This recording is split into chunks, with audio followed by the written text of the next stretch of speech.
esse trecho, essa perícope, esse pequeno trecho do livro do Gênesis, no capítulo 49, dentro da história de José do Egito, nós percebemos uma ação de Deus através de Jacó, que chama os seus 12 filhos, que a partir deles surgiria as 12 tribos de Israel, para abençoá-los. E a força e o poder que há nessa bênção, nessas palavras de bênçãos que são manifestadas e declaradas por Jacó, elas definem com a mesma força da palavra de Deus o futuro, a história de cada um dos seus filhos.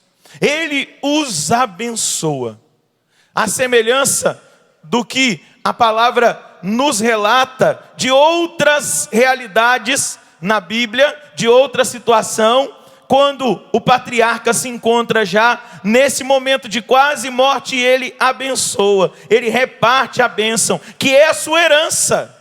A herança que ele deixa para os seus filhos é a sua bênção. Com essas palavras ele levanta, ele retira o véu do futuro e ele aponta o futuro de cada um dos seus filhos, a sorte que cai sobre cada um deles, que é tão forte, tão penetrante como a palavra de Deus, a palavra do Pai, que arrasta consigo o seu indefectível cumprimento.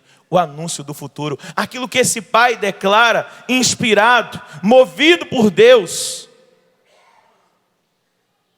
é o que Deus determina através dele sobre o futuro dos seus filhos. Um parênteses, eu pergunto para você que é pai, para você que é mãe, você tem abençoado a vida do seu filho? Você tem abençoado a vida da sua filha? Porque toma muito cuidado com as palavras que você diz. Porque as palavras que você diz exercem um poder sobre a vida daquela pessoa que você está declarando. Numa hora de raiva. Para que você nasceu? Maldito aquele dia em que eu te concebi. Quantas mães e quantos pais têm amaldiçoado os seus filhos. Mas a palavra de Deus nos ensina que nós temos que ter uma atitude bem diferente da maldição. Nós, olhando para essa realidade, nós vemos exatamente o contrário. Deus que inspira aqueles que foram pais de muitos filhos a abençoá-los, a declarar e a pronunciar uma bênção sobre a vida deles, dizer que eles vão dar certo, dizer que Deus tem um futuro para eles, dizer que existe uma obra especial de Deus na vida do filho, da filha. Nós precisamos assumir isso na nossa experiência de fé, na nossa vivência cristã, de abençoar os nossos filhos, mesmo que hoje eles já não peçam mais a nossa bênção. Estou dizendo nossa no sentido de você que é pai, de você que é mãe, mesmo que ele não peça mais a bênção, mas você abençoa a vida dele, mesmo que ele seja alguém que esteja num caminho desviado, num caminho errado, abençoa a vida do seu filho, não cai na tentação de amaldiçoar. Quantas vezes eu já ouvi mãe que chega perto de mim e diz: padre, eu amaldiçoei o meu filho, eu amaldiçoei a minha filha, na hora de uma raiva e tal, eu falo: minha filha, retira essa palavra de maldição, abençoa, renuncia isso que você disse e declare uma palavra de bênção sobre a vida do seu filho, sobre a vida da sua filha, para que ele seja realmente uma pessoa abençoada no tempo que Deus der a ele de vida nessa terra. Quem aqui tem filho? Levanta a mão. Eu queria que você, agora com a sua mão direita levantada, dissesse o nome de cada um deles e declare agora diante de Deus: eu te abençoo, meu filho. Eu declaro sobre a sua vida sucesso, saúde. Eu declaro sobre a sua vida vitória. Eu declaro cura sobre a sua vida. Agora eu quero te abençoar, meu filho. Vai dizendo o nome de cada um. Isso. Porque a palavra tem que se tornar muito concreta na nossa vida. Eu te abençoo, meu filho, eu te abençoo, minha filha. Eu nem sei onde você está agora, o que você está fazendo, mas vá dizendo agora: em nome de Jesus eu quero declarar uma palavra de bênção sobre a vida do meu filho. Eu tenho certeza, se você está fazendo isso com sinceridade, Deus está levando a sério a palavra de bênção que você está declarando agora sobre os seus filhos. E eles serão abençoados, e você vai ser surpreendido por aquilo que Deus vai realizar na vida de cada um deles. Diga: eu abençoo o futuro dos meus filhos.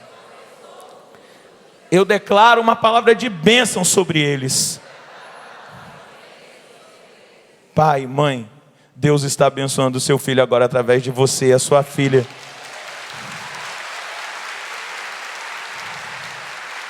Isso é um exercício contínuo, diário, diante do grande desafio que nós hoje vivemos, que a juventude enfrenta, que todos nós enfrentamos com as possibilidades que o mundo nos dá. Nós temos que ser instrumento de bênção. Jacó chama cada um dos seus filhos e os abençoa. Mas de maneira especial, recebe uma palavra de bênção que o coloca num estágio acima dos seus irmãos. Quem é que recebe essa palavra? Judá. Judá recebe uma palavra diferente de bênção do pai. Não que o pai o tivesse como preferido, mas existia uma promessa de Deus sobre Judá e sobre a tribo de Judá. Sobre o povo de Judá existia uma promessa que na palavra de Jacó já se torna revelada. Veja bem: juntai-vos e ouvi, filhos de Jacó, ouvi, Israel, vosso pai. Judá, teus irmãos te louvarão. Veja o que ele diz para Judá: pesará a tua mão sobre a nuca de teus inimigos. O que ele diz? Que Judá vai sempre vencer os inimigos. Prostrar-se-ão diante de ti os filhos de teu pai, ou seja, os teus irmãos. Judá, filhote de leão, subiste, meu filho, da pilhagem. Ele se agacha e se deita como um leão e como uma leoa. Quem o despertará? O cetro não será tirado de Judá, nem o bastão de comando dentre seus pés, até que venha aquele a quem pertence e a quem obedecerão os povos. Lá no livro do Gênesis, através dessa bênção, já se vislumbra aquilo que nós vamos celebrar no Natal: o Messias, o Salvador. Porque Jesus é descendente da tribo de... Nós não cantamos? Ele é o leão da tribo de Judá. Jesus vem... Como é que é? Quebrou nossas cadeias e nos libertou. Ele é a força da nossa vitória, não é? Ele não é o leão da tribo de Judá? Deus já tinha determinado. Veja, lá no livro das origens, no livro do Gênesis, Jacó abençoa Judá e diz que ele é um leão, porque o leão é o rei da selva. O leão é o temível da selva. E aí existem duas coisas que na bênção Jacó diz: cetro e bastão. Quem usa cetro? O rei. Exatamente mostrando ali a realeza, primeiro, de Davi, que inicia a caminhada real, e Jesus depois, o descendente da tribo de Judá. Jesus, o filho de Davi. Nós vislumbramos, a igreja coloca diante dos nossos olhos essa palavra que nos mostra essa alusão à monarquia de Davi, que regeu todas as tribos. E há nessa bênção uma dimensão de futuro, de uma realeza duradoura, de alcance universal, um anúncio messiânico, uma ação duradoura de Deus no seu povo, para levá-lo a experimentar essa salvação universal, uma aliança duradoura, uma aliança patriarcal.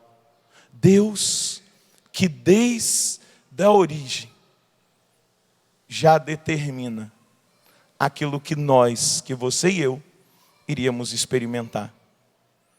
O Messias, o Salvador, E a declaração é exatamente essa: todos o obedecerão, os povos o obedecerão. O comando não será tirado das mãos dele. O bastão estará sempre, o bastão e o cetro estará sempre na mão dele. Nós ouvimos hoje, durante todo o dia, sendo trabalhada essa dimensão. Lembra o que o Damian disse que nós precisávamos cultivar em nós e crescer na nossa vida essa experiência? Pensar, crer, para experimentar um Deus grande, um Deus grande, que a palavra diz que o cetro não lhe será tirado, e que as nações, os povos o obedecerão. Esse Deus que está aqui no meio de nós, esse Deus que se encarnou e que cada 25 de dezembro nós celebramos o seu Natal, o seu aniversário.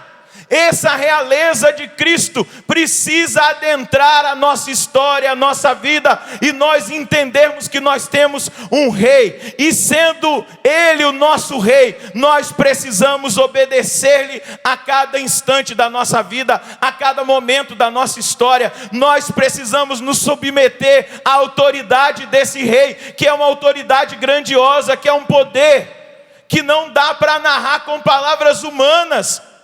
E esse poder está disponível àqueles que se submetem, àqueles que o reconhecem como rei, àqueles que aderem à sua realeza, têm acesso a esse poder, têm acesso a essa força, têm acesso a essa grandiosidade, têm acesso a tudo aquilo que esse rei, com autoridade, tem para realizar na vida dos seus súditos. Ele não é um rei que simplesmente escraviza, mas ele é um rei que veio para fazer os seus súditos felizes e para libertá-los de um outro reino, que não é o reino dele, que não é o reino que ele veio instaurar, o reino do inimigo, o reino daquele que quer a nossa destruição. Meu irmão, minha irmã, eu e você precisamos aderir com toda a força do nosso ser à realeza de Cristo na nossa vida, na sua vida. Se você aderir, você vai experimentar que Ele é capaz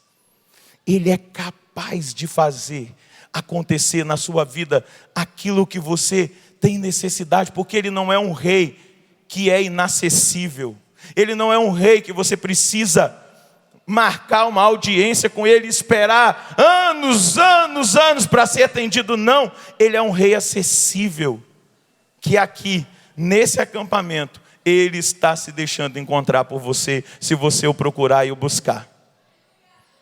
Ele quer fazer na sua vida. Você tem acesso ao rei. Diga para a pessoa que está aí do seu lado: você tem acesso ao rei. Você tem acesso ao rei Jesus. Você tem acesso ao leão da tribo de Judá. E Ele pode todas as coisas na sua vida. Diga para o seu irmão, acorda ele aí que está perdendo a graça da palavra. Diga para ele: o leão da tribo de Judá, o rei Jesus, tem toda a autoridade, tem todo o poder para realizar na sua vida o impossível, porque toda a autoridade lhe foi dado pelo Pai nessa terra e na vida daqueles que se abrem a Ele. Pergunta para o seu irmão: você vai querer?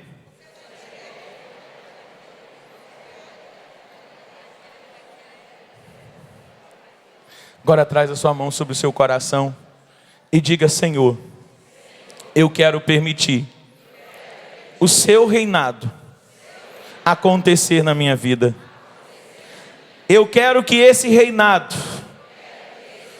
que esse senhorio, que essa autoridade que o Senhor tem, aconteça na minha vida. Eu quero entregar cada área do meu ser em tuas mãos, sob o teu domínio. Eu coloco a minha razão, o meu intelecto, os meus pensamentos, sob a sua realeza e a sua autoridade. Eu coloco a minha psique, as minhas emoções, sob a sua autoridade, o seu cuidado, a sua realeza. Eu coloco o meu espírito, eu coloco, Senhor, diante de Ti, para que tenhas domínio sobre essas áreas, toda a minha vida. Eu coloco, Senhor, as realidades do meu interior, as realidades que eu tenha vivido, de traumas, de dificuldades, de coisas que me marcaram profundamente. Eu coloco, Senhor, tudo isso sob o seu domínio e a sua realeza. Reina na minha vida, Jesus. Reina na minha vida, Jesus. Reina na minha vontade. Reina nos meus desejos. Reina na minha afetividade. Reina na minha sexualidade. Reina no meu físico, Jesus. Eu entrego tudo ao teu domínio e à ação do teu poder, porque eu acredito que o Pai deu todo o poder a ti, Jesus, para reinar, para dominar, para trabalhar, para operar na vida daqueles que são seus súditos e que se submetem a ti. Hoje eu me decido a submeter-me inteiramente a ti. Eu quero te dar um tempo para você fazer uma oração de entrega da sua vida para Deus agora. Não porque o padre disse para você repetir, mas fala agora com a sua voz. Eu estou entregando a minha vida e não quero mais pegá-la. Reina a partir de agora, ó Senhor, na minha vida. Vá orando a Ele agora, vá entregando a sua vida. E não, entenda, você não tem mais o direito de pegar de volta aquilo que você está entregando. Entrega, diga: reina, Senhor, assuma o lugar de governo, o trono de governo na minha vida. Eu te entrego esse trono que sou eu. Senta no lugar devido, que é o seu lugar de comando. Eu, Padre Roger, estou entregando, Senhor, a minha vida. Eu não quero mais governar a minha vida, porque na verdade eu acabo desgovernando a minha vida quando eu quero governá-la. Mas eu quero que o Senhor governe a minha vida. Eu quero que o Senhor dirija a minha vida. Eu quero que o Senhor encaminhe a minha história. Eu quero, Senhor Deus, eu preciso. E eu entrego hoje, não quero pegar de volta nada. Tudo é teu, Senhor. Tudo eu entrego em tuas mãos. Tudo eu coloco ao seu dispor. E eu declaro: tu és o Rei. E exerça essa realeza na minha vida. Amém. Você crê? Ele está com cetro e com bastão para governar a sua vida. Ele está com cetro e com bastão para governar a sua vida, se você a entregou a Ele nessa hora. Se você entregou, eu quero que você aplauda essa verdade do Senhor.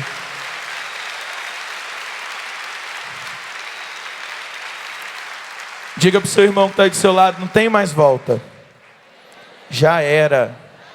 Você entregou? Já era. Não tem mais volta. Amém? Aleluia. Não tem mais volta. Para aqueles que realmente entregaram a sua vida ao Senhor.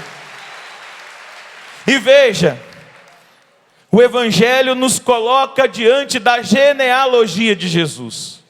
Assim como o Antigo Testamento, a gente precisa entender que Mateus está escrevendo para os judeus, para convencê-los, provar para eles que Jesus é o Messias. Por isso que ele começa por Abraão. Você percebeu quando você escutou a proclamação da palavra? A genealogia de Jesus em Mateus começa por Abraão. O Abraão é pai da fé dos judeus.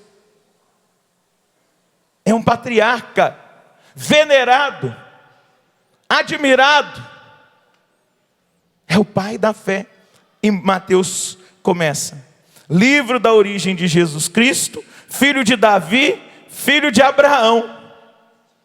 Dois expoentes da fé judaica. E ele vai começar. Abraão gerou Isaque até chegar lá no nascimento de Jesus. Ou melhor, quando ele fala, Jessé gerou José, ou melhor, Jacó gerou José, o esposo de Maria, da qual nasceu Jesus, que é chamado o Cristo. Ele está mostrando, ele está tentando mostrar para aquele povo que Cristo é a plenitude da revelação que tinha sido feita a esse povo, que não acolhia Jesus como rei, como salvador, como Messias, o enviado do Pai. Ele coloca inevitavelmente em relação com a preparação da mesma, com todo o Antigo Testamento. Ele vai mostrando, diante dessas três realidades que Mateus coloca, 14 pessoas na primeira, 14 na segunda, depois do exílio, e 14 até chegar a Jesus. Por que o número 14? Porque 7 é o número da perfeição. 14 é 2 vezes perfeição e plenitude. Mateus está tentando mostrar para os judeus, para os da religião judaica, que Jesus é a plenitude e a perfeição, é o cumprimento da promessa, é a esperança do seu povo. É exatamente dessa maneira que Mateus está trabalhando, ele está confeccionando, ele está apresentando, ele já mostra no seu evangelho aquilo que ele quer mostrar, apresentar, revelar, que Jesus é o cumprimento de toda a profecia, que Jesus Cristo é o Messias. No entanto, que ele termina não falando só Jesus, mas Jesus Cristo. Ele mostra com o nome, ele acrescenta exatamente isso. Jesus é o Cristo ungido.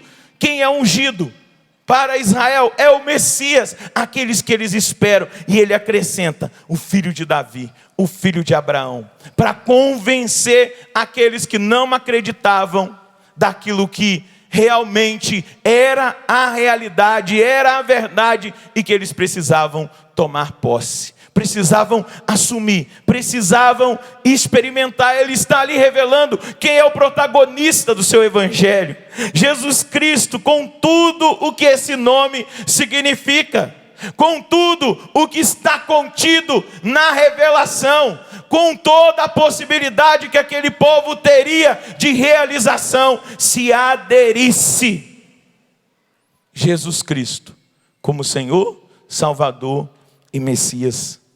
É isso que Mateus trabalha nesse evangelho. É dessa maneira que ele vai mostrando, apontando para os judeus a verdade, o caminho, aquilo que eles deveriam aderir, aquilo que eles deveriam assumir, aquilo que eles precisavam experimentar,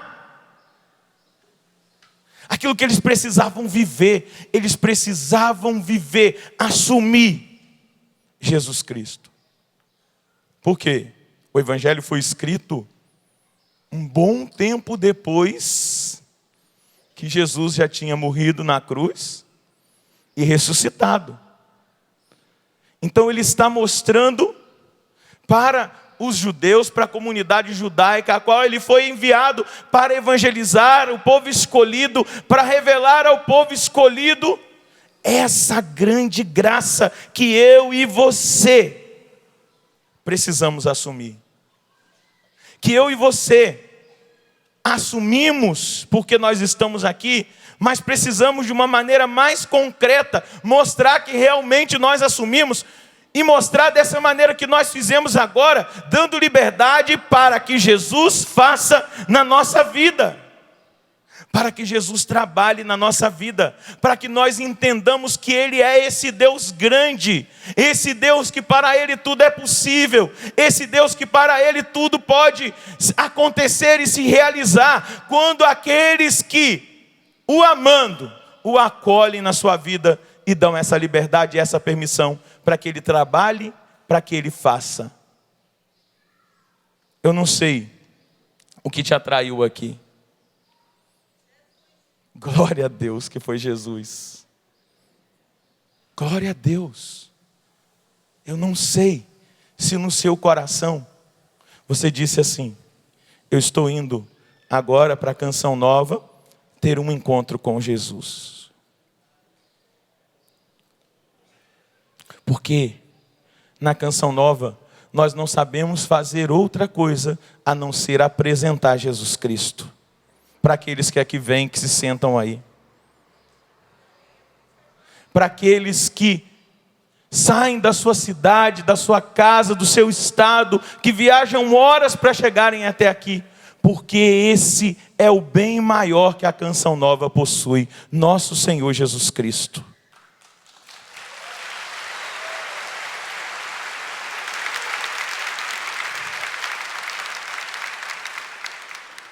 E se nós abrirmos o nosso coração para experimentarmos esse Jesus, que há mais de 30 anos a Canção Nova tem anunciado, a partir da experiência do seu fundador, Monsenhor Jonas Habib, que um dia, num quarto, numa Mariápolis, abriu o seu evangelho, e ali no evangelho escutou Jesus Cristo perguntando para ele: Jonas, quem você diz que eu sou?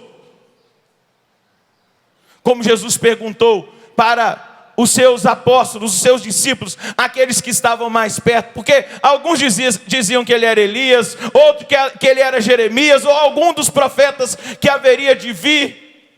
Mas ele pergunta: quem você diz que eu sou? E ele perguntou ao Monsenhor Jonas Habib: Jonas, para você, quem eu sou? A resposta foi imediata, fez toda a diferença. E tudo isso que você enxerga hoje, esse sistema de comunicação, essa chácara de Santa Cruz, esse centro de espiritualidade, é fruto da experiência pessoal com nosso Senhor Jesus Cristo.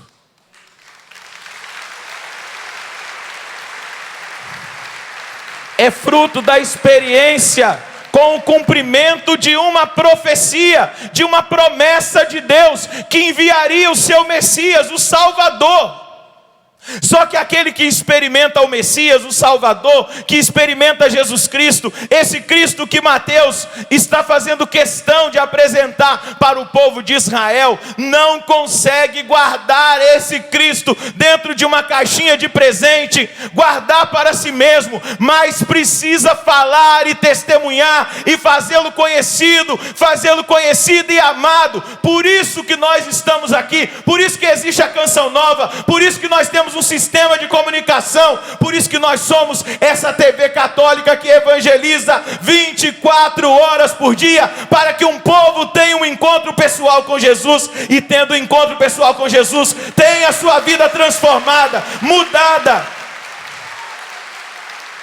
Hoje nós não falamos para os judeus, nós falamos para os gentios. Dá uma olhadinha aqui para quem está do seu lado. Você não é judeu, né? Você é da raça de Israel? Porque nós falamos de uma maneira universal, exatamente porque a salvação é universal. O Salvador é para todos. E aí acolher esse Salvador com tudo aquilo que ele tem: milagres, sinais, prodígios, curas, libertações. E aquilo que a gente muitas vezes não gosta, né? Cruz. Não é difícil? Milagre, prodígio, sinal, oh glória a Deus, aleluia. Oh Deus, manda mais, eu quero. Mas na hora que você aponta o final, é cruz. Só que quando nós assumimos, você pediu para ele reinar na sua vida? Eu tenho uma ótima notícia para você. Vai vir tudo, meu filho. Vai vir tudo. É pacote completo. Só que quando eu o experimento, é diferente a cruz. A cruz só é pesada para aquele que não fez uma experiência real com Jesus. Porque o próprio apóstolo Paulo vai nos lembrar. Ele não dá provações que nós não sejamos capazes de suportar. Estou errado? Ele não permite provações que nós não sejamos capazes de suportar. Ou permite? Você vai contradizer a palavra de Deus? Cuidado, hein? O pacote é completo quando nós aderimos a Cristo. Se nós pedimos para Ele reinar, Ele vai reinar. Quando vier a cruz, Ele vai nos ajudar a carregá-la. Ele vai nos ajudar a chegar até o fim. Porque a cruz, né, realmente, meu irmão, ela não é o fim. Ela é a ponte para a ressurreição. Sem ela você não entra na ressurreição. Esses dias eu estava num curso que eu estou fazendo de DRT e a gente tinha que fazer um teatro. Eu não gosto muito de teatro, eu não sou ator. E eu tenho maior dificuldade, porque eu sou tímido.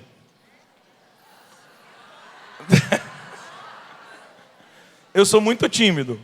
Eu venci a timidez para evangelizar. Eu falei com a professora ontem, que estava dando aula para mim, a Lígia. Falei, Lígia, eu sou tímido, que eu tinha que fazer uma mímica. Mas que vergonha na frente dos meus irmãos. E olha, tudo irmão, Padre Zé Augusto, Padre Donizete, Padre Ivan, Padre João Galberto, Vanúzia, Adelita. E nós fizemos um teatro de mudo, só porque era uma aula de expressão corporal. Então tinha que ter movimentos, aquelas coisas.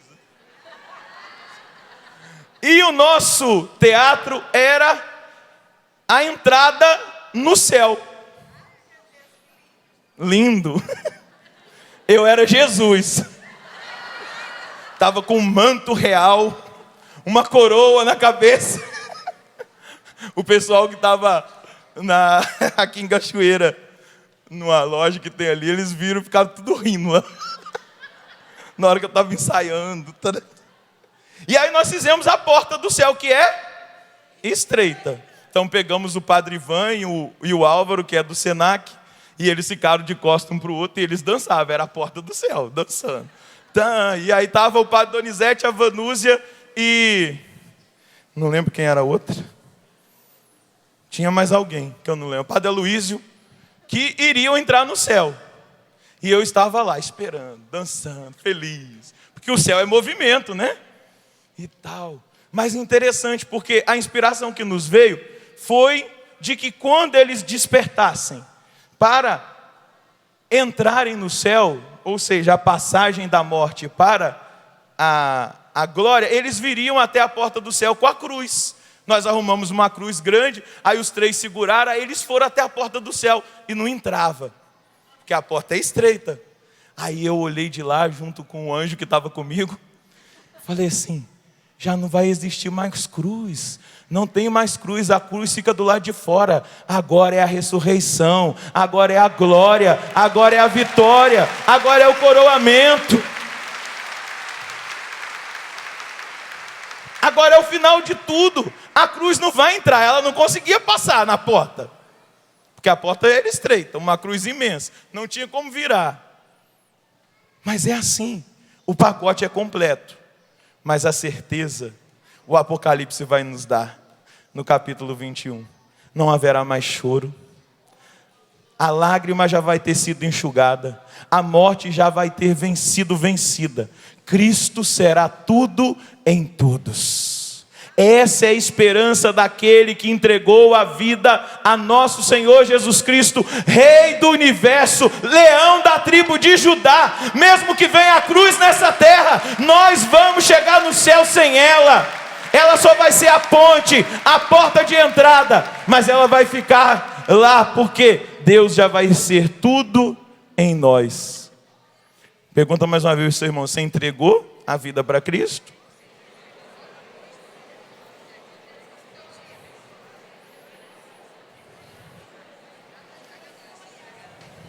Diga para ele com um sorriso, o pacote é completo. Está preparado?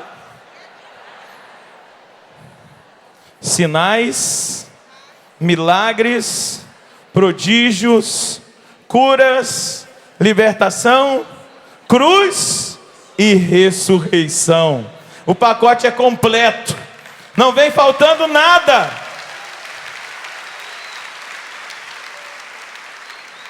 Esse foi o anúncio que Mateus fez aos judeus. Se você for perceber e for lá no texto, você vai ver que no versículo 7, Mateus cita Asaf, que aqui, na verdade, na tradução nossa para o português, não está Asaf, mas está Asa, mas é Asaf, que é um dos salmistas do Saltério, que compôs alguns dos salmos. O rei Davi, Asaf, se você for olhar lá, mas também tem um outro aqui que é a tradução do nome dele para o português, a tradução portuguesa está Amon, mas é Amós, um dos grandes profetas de Israel, onde Mateus está tentando mostrar para eles que Jesus é o cumprimento dos salmos e dos profetas. Ele é o cumprimento perfeito, ele é o cumprimento pleno, ele é o cumprimento daquilo que Israel desejou, experimentou, viveu em expectativa. Toda a sua história, ele é a conclusão, mas ele é o início de tudo, de um novo tempo, de uma nova era de graça, de bênção. Ele vem instaurar um novo tempo.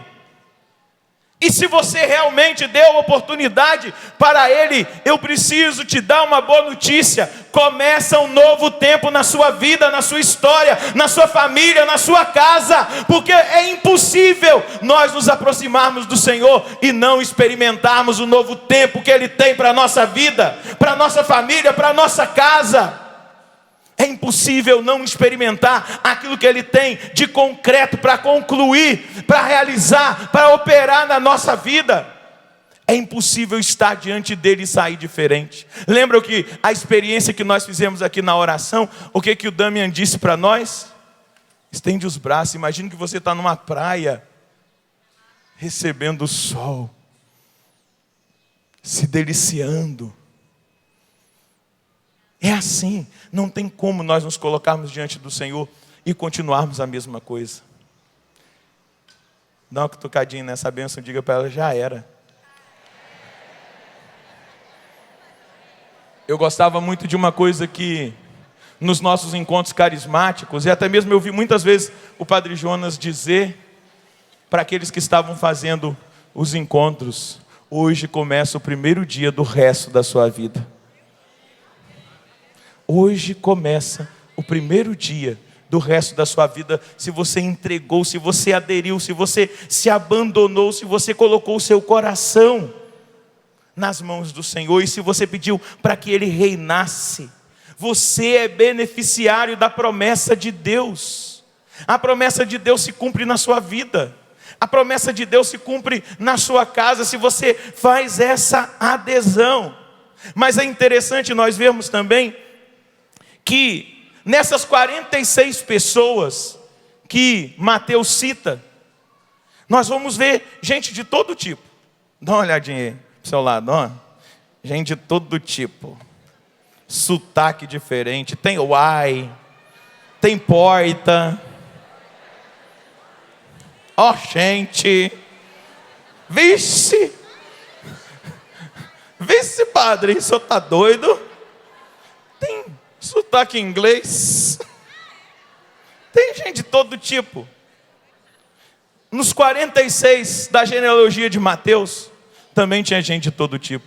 Veja bem, gente de personalidade diferente, espiritualidade, experiências diferentes. Alguns heróis da fé, Mateus coloca: Abraão, Isaac, Ruth, Davi. Outros tinham reputação incerta, como Raabe, que era uma prostituta, como Tamar, que também tinha uma vida torta.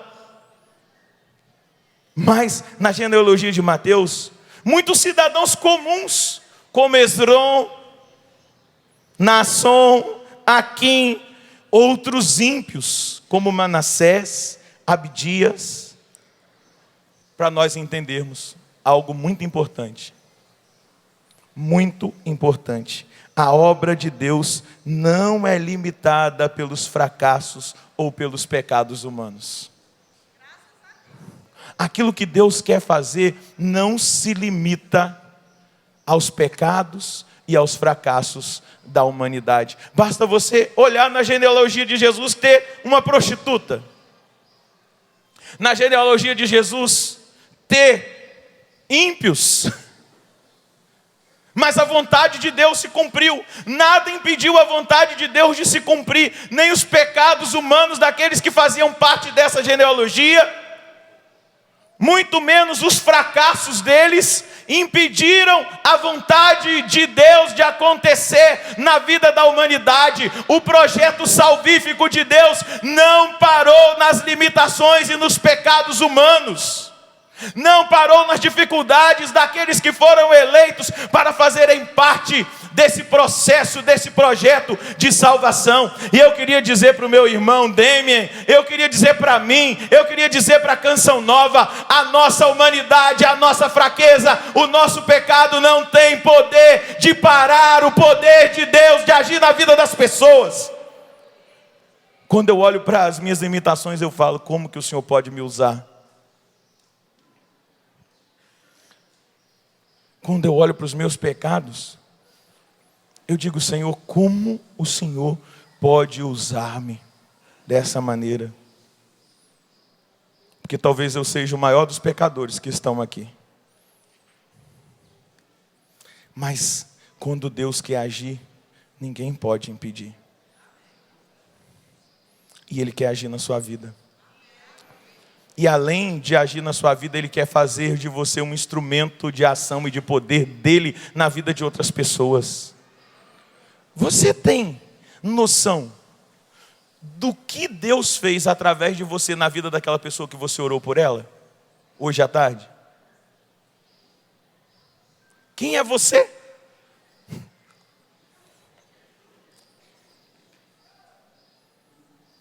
De onde você veio? O que você já fez na sua vida, Anta? Hoje eu vi a Adriana colocar no Twitter que ela descobriu ontem, eu acho que no Globo Repórter, que Anta é um animal inteligente, que o Padre Léo não estava xingando, estava elogiando. O que você já fez?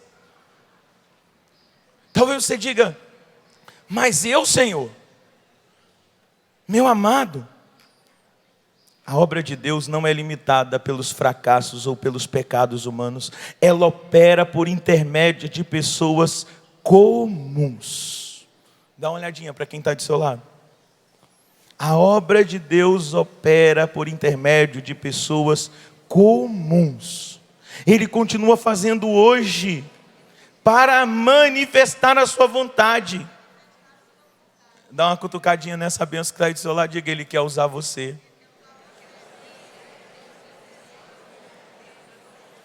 Ele quer usar você. Porque Ele age através de pessoas comuns. Às vezes, as pessoas me veem celebrando, pregando, e até acham: nossa, é um super-herói. O padre entra em êxtase espiritual na capela. Me disseram que já viram ele até flutuando. Se você soubesse o quanto a minha espiritualidade é árida, o quanto eu não sinto nada. Quando eu sinto, eu aproveito, porque eu sei que não vai vir consolação por muito tempo. Mas eu estou ali porque eu sei que na minha fraqueza, na minha dificuldade, na minha limitação, Deus me escolheu, como Ele te escolheu, para ser instrumento de salvação.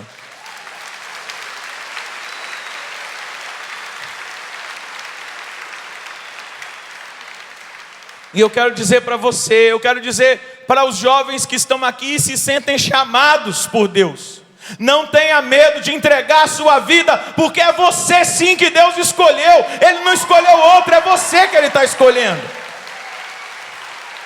Não tenha medo, porque Deus sabe trabalhar. E aí, o nosso Papa Bento XVI foi espetacular quando ele chegou lá na janelinha.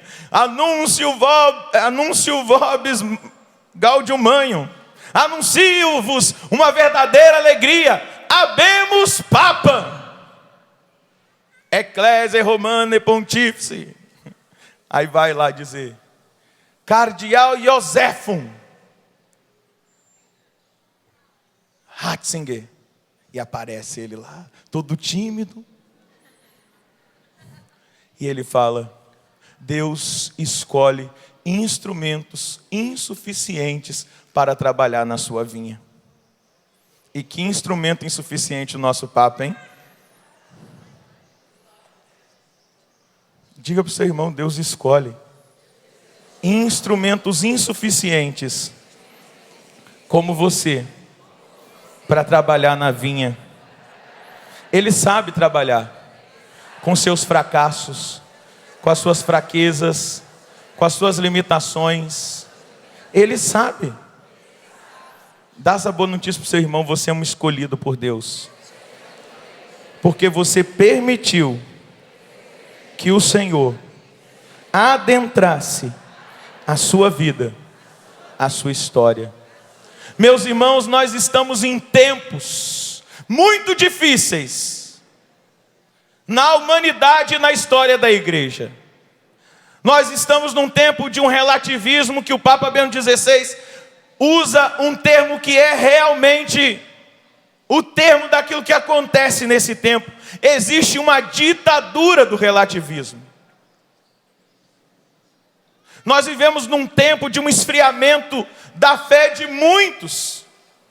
Nós vivemos num tempo onde as pessoas vivem um ateísmo prático. Vão até para a igreja, mas depois que saem da igreja, elas vivem como se Deus não existisse. Porque a prática moral, a vivência da ética não corresponde com aquilo que ela demonstra lá dentro da igreja, nos encontros de oração, nos grupos.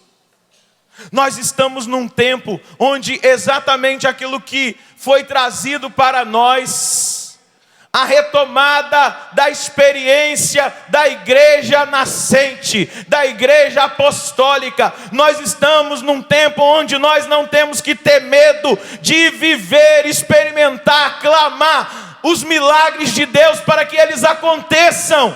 E essas pessoas que não creem passem a crer. Tenham a vida tocada pelo poder, pela ação de Deus, de Jesus. Se você for ler São João, o Evangelho de João, você vai ver que ele vai mostrar que os milagres de Jesus foram instrumentos para que as pessoas acreditassem nele e, acreditando, tivessem as suas vidas transformadas. Tem um testemunho aqui no meu livro, Clamando por Milagres, que nos coloca diretamente diante dessa situação. Eu estava celebrando a missa do clube da evangelização numa quarta-feira. Depois da missa, eu faço questão de cumprimentar as pessoas que me esperam após a celebração. Nessa noite, logo após a adoração, um homem muito nervoso entrou na sacristia, falando alto comigo e dizendo que queria ver aquela lata que eu estava carregando na mão. Eu disse a ele: Senhor, aquilo não é uma lata, chama-se ostensório, e nós usamos na liturgia para transladar Jesus, como eu fiz na adoração depois da missa. Cada vez mais ele ficava exaltado e insistia em ver na sua linguagem aquela lata. Então eu expliquei que Jesus só seria transladado no ostensório no dia seguinte, na quinta-feira de adoração. Perguntei-lhe por que estava tão agitado, e ele me disse que era cético, que não acreditava em nada e não acreditava em Deus, mas que na hora em que eu passei com o ostensório perto dele, ele tonteou, caiu sentado, sentiu um grande ódio por mim e planejou me atacar pelas costas. Porém ele não conseguiu se levantar. Jesus amarrou, ele amarra Jesus. Jesus amarra. Esses dias eu estava celebrando uma missa numa cidade aí, e um homem veio gritando. Eu vi que ele estava meio exaltado na igreja. Eu falei, e vai dar problema. E quando eu terminei a oração, que eu virei o altar, ele veio correndo. Eu falei, e agora? Derruba ele, Jesus. Quando ele chegou no altar, ele caiu. Paf!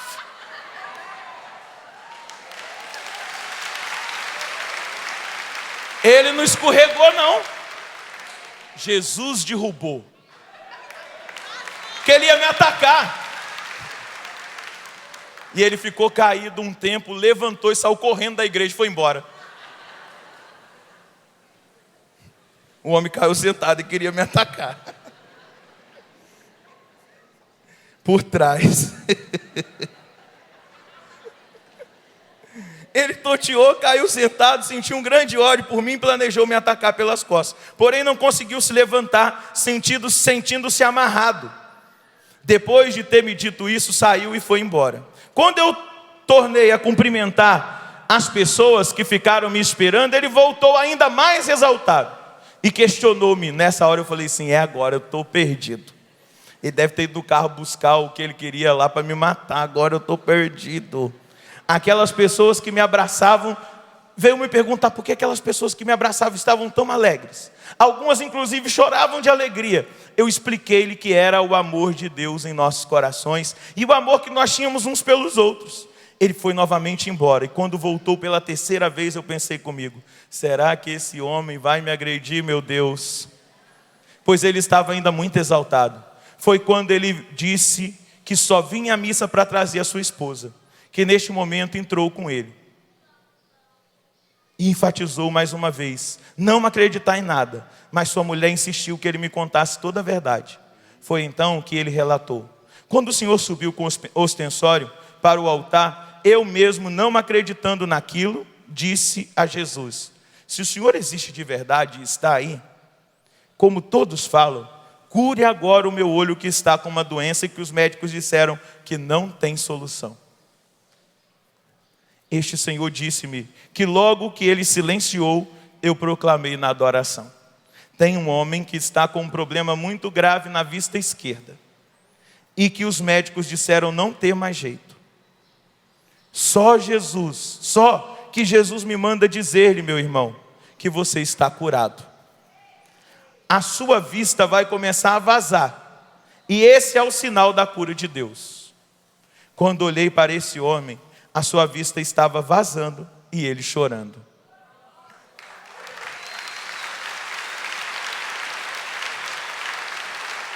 Este foi o meio que Jesus utilizou para que aquele homem tivesse o seu encontro pessoal com o Senhor dos senhores.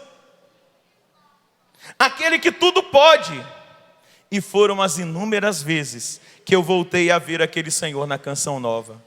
Curado e renovado pelo encontro pessoal com Jesus. Jesus é impressionante. Ele toca nos crédulos e nos incrédulos, porque o seu maior interesse é encontrar-se com cada um e a partir desse encontro transformar suas vidas, assim como fez com Saulo de Tarso, hoje conhecido como grande Paulo de Tarso. Depois aqui na Canção Nova aquele homem não queria mais me agredir. Ele andava com uma câmera na mão tirando foto de mim para onde eu estava. Porque Jesus tocou na vida dele através do meu ministério.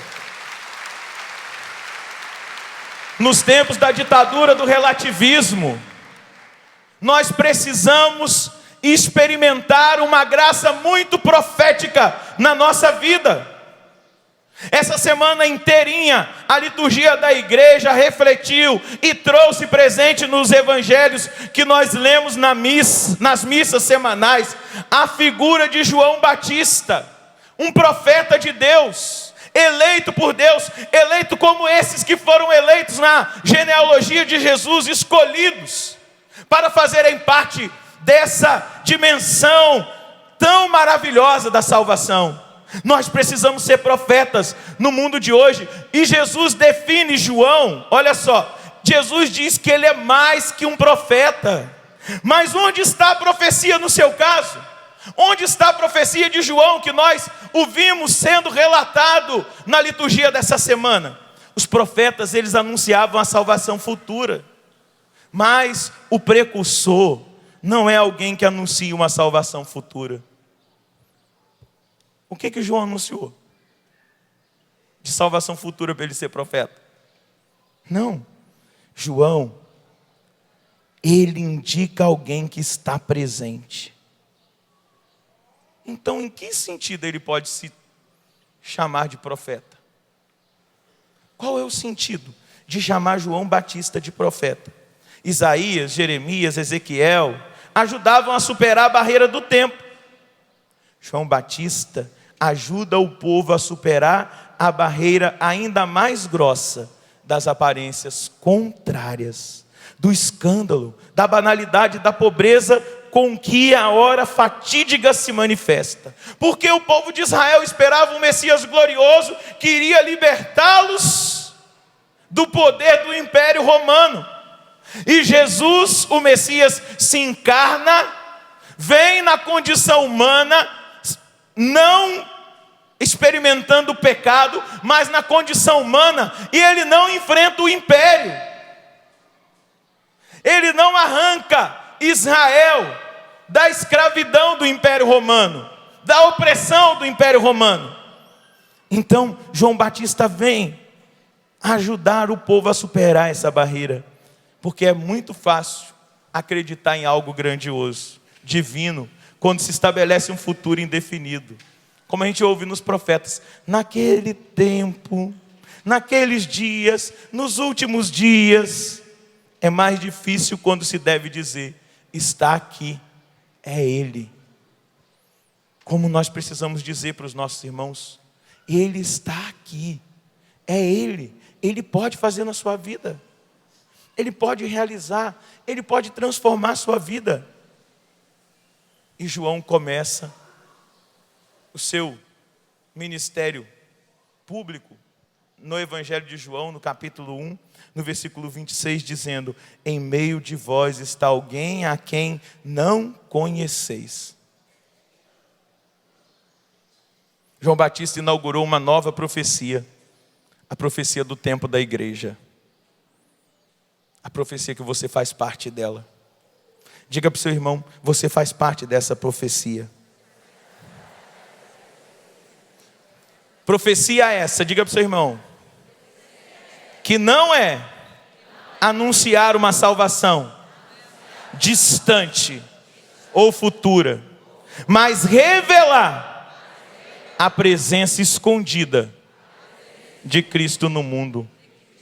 Diga para o seu irmão, você, meu irmão, é chamado a fazer parte dessa profecia, a ser profeta como João Batista e apontar para esse mundo Jesus Cristo, apontar para aqueles que ainda não creem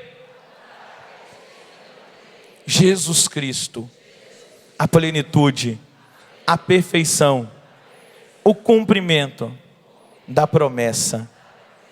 Nós temos essa missão de arrancar o véu dos olhos das pessoas, sacudir a indiferença, repetindo como Isaías 43:19, existe algo novo, já está a caminho, não o reconheceis?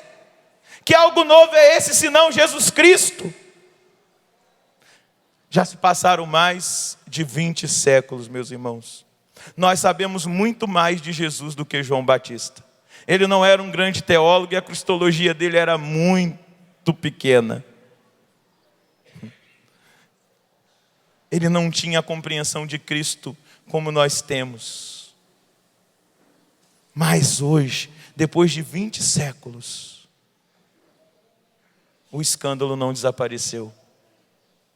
Vai dizer o Raniero Cantalamessa, pregador da Casa Pontifícia: nos tempos de João derivava o escândalo do corpo físico de Jesus, de sua carne, tão similar à nossa, exceto no pecado. Também hoje é o seu corpo, a sua carne, que cria dificuldades e que escandaliza. seu corpo místico. Quem é o corpo místico de Cristo? A igreja. Seu corpo místico tão parecido com o restante da humanidade, sem excluir lamentavelmente o pecado. O Frei Raniero vai dizer: para dar testemunho de Jesus, requer-se espírito de profecia. O que você vai fazer depois que você sair aqui da Canção Nova? Descer a ladeira é muito fácil. Descer a ladeira. Ainda mais para baixo, meu filho, todo santo empurra. Até para o inferno é muito fácil descer. Porque é descida, não é subida. Mas, depois que eu sair da Canção Nova, eu sou chamado a testemunhar. Mas testemunhar de uma maneira profética. E eu pergunto para você, vai dizer o Frei Raniero, existe esse espírito de profecia na igreja? Cultiva-se, alimenta-se, ou se crê tacitamente que se pode prescindir dele, apontando mais para os meios e os recursos humanos? Vai questionar o Frei Raniero. João Batista nos ensina que para ser profetas não necessitamos de uma grande doutrina ou eloquência. Ele não era um grande teólogo. Uma cristologia bastante pobre e rudimentar. Mas como consegue fazer ouvir a grandeza e a unicidade de Cristo? A igreja tem necessidade urgente de profecia. E eu pergunto para você, você quer ser essa profecia? Talvez uma profecia escondida. Não igual, escondido no sentido aqui, eu estou aqui falando para milhares de pessoas. Porque não é só vocês que estão me assistindo agora. Tem milhares de pessoas conectados na internet, ouvindo pela rádio, acompanhando pela TV, no Brasil, fora do Brasil. Mas essa necessidade urgente que a igreja tem de profecia precisa se cumprir em você. Ter a coragem como Mateus de ir aos judeus, mas ter a coragem de ir até os descrentes, aos indiferentes religiosamente. Eu pergunto para você, você quer ser um profeta de Deus? Mesmo que seja um profeta desconhecido, mas que ali no seu mundo, naquele pequeno lugar onde você está, seja na sua família, na sua paróquia, no seu grupo, no seu trabalho, na empresa que você trabalha, na escola, na faculdade onde você estuda, você quer ser esse profeta de Deus, porque a igreja precisa de profecia e de profetas, porque senão nós não vamos alcançar o coração daqueles que Deus confiou a nós, para que sejam alcançados. Não espere somente a Canção Nova. Deus escolheu você para que você seja esse instrumento profético onde você estiver. Deus escolheu você, empresário. Deus escolheu você, médico, você advogado, você pedreiro, você marceneiro, você estudante, independente da sua escolaridade. Deus escolheu você para ser esse profeta, para testemunhar esse Jesus Salvador poderoso, que tem todo o poder para curar, libertar e transformar a vida da humanidade. Mas isso não acontecerá se você não abrir a sua boca e não testemunhar com a sua própria vida que você é de Jesus Cristo. Deus conta com você. Deus conta com você. Eu quero encerrar, porque o meu tempo já estourou, com algo que o Papa Paulo VI vai dizer. E é bom terminar com o Papa, com a doutrina. Por várias vezes, numa audiência geral no dia 29 de novembro de 1972. Por várias vezes temos perguntado quais são as maiores necessidades da igreja. Qual vos parece ser a primeira e a última necessidade da nossa amada igreja? Nós temos que dizer isto, quase tremendo e orando, porque como bem sabeis, este é o ministério da igreja, o Espírito Santo. É Ele quem anima e santifica a igreja. É o sopro divino, o princípio da unidade, o vento que sopra onde quer, o que dá a luz e força interior, é o Consolador, o doador dos dons, Espírito de paz e alegria, a promessa e o penhor da vida. A igreja necessita de um novo Pentecostes. Diga isso bem forte comigo e com o Papa Paulo VI, que lá do céu está intercedendo para que isso aconteça. Diga bem forte: a igreja necessita de um novo Pentecostes, de um perene Pentecostes. Quem aqui diz que quer ser profeta de Deus, levanta a mão. Então olha para esse irmão que está com a mão levantada aí, e você vai dizer para ele: a igreja necessita de fogo no coração. Você que quer ser profeta de Deus nesse tempo, diga para ele: você que quer ser profeta de Deus nesse tempo, precisa ter fogo no coração, palavras nos lábios e profecia no olhar. Quando você olhar para alguém, diga para ele: quando você olhar para alguém lá fora, no mundo, eles precisam ver que existe profecia no seu olhar. Aplauda esse profeta que está aí do seu lado.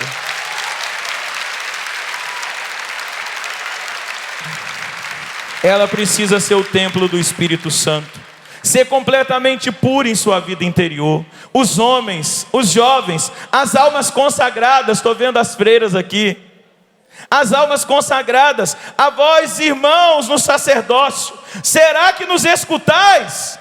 Aquilo de que a igreja necessita, ela precisa do Espírito Santo. O Espírito Santo em nós, em cada um de nós, em nós como todo, em nós que somos igreja. É dele que a igreja necessita hoje, em todos os níveis. E digam voltados todos para ele. Erga bem alto os seus braços. Quem são os profetas de Deus que estão se levantando nesse acampamento clamando por milagres? Fica com os dois braços levantados. O Papa vai dizer: e digam bem voltados para ele agora. Nós estamos voltados para o Espírito Santo. O que o Papa manda cada um de nós católicos dizer é: vem, vem Espírito Santo. Diga bem forte. Eu não escutei. Eu não ouvi ainda. É disso que a igreja católica, apostólica, romana precisa. E você precisa na sua vida de profeta de Deus. Segura na mão dessa bênção que está do seu lado. Balança a mãozinha dele ou dela. Olha nos olhos dessa pessoa, dá um sorriso e diga: Deus conta com você. Profeta de Deus, Deus conta com você. Você faz parte desse lindo sonho de um poderoso avivamento que vai alcançar a face da terra. Você é um profeta do avivamento do Espírito Santo no século 21. Amém? Louvado seja nosso Senhor Jesus Cristo.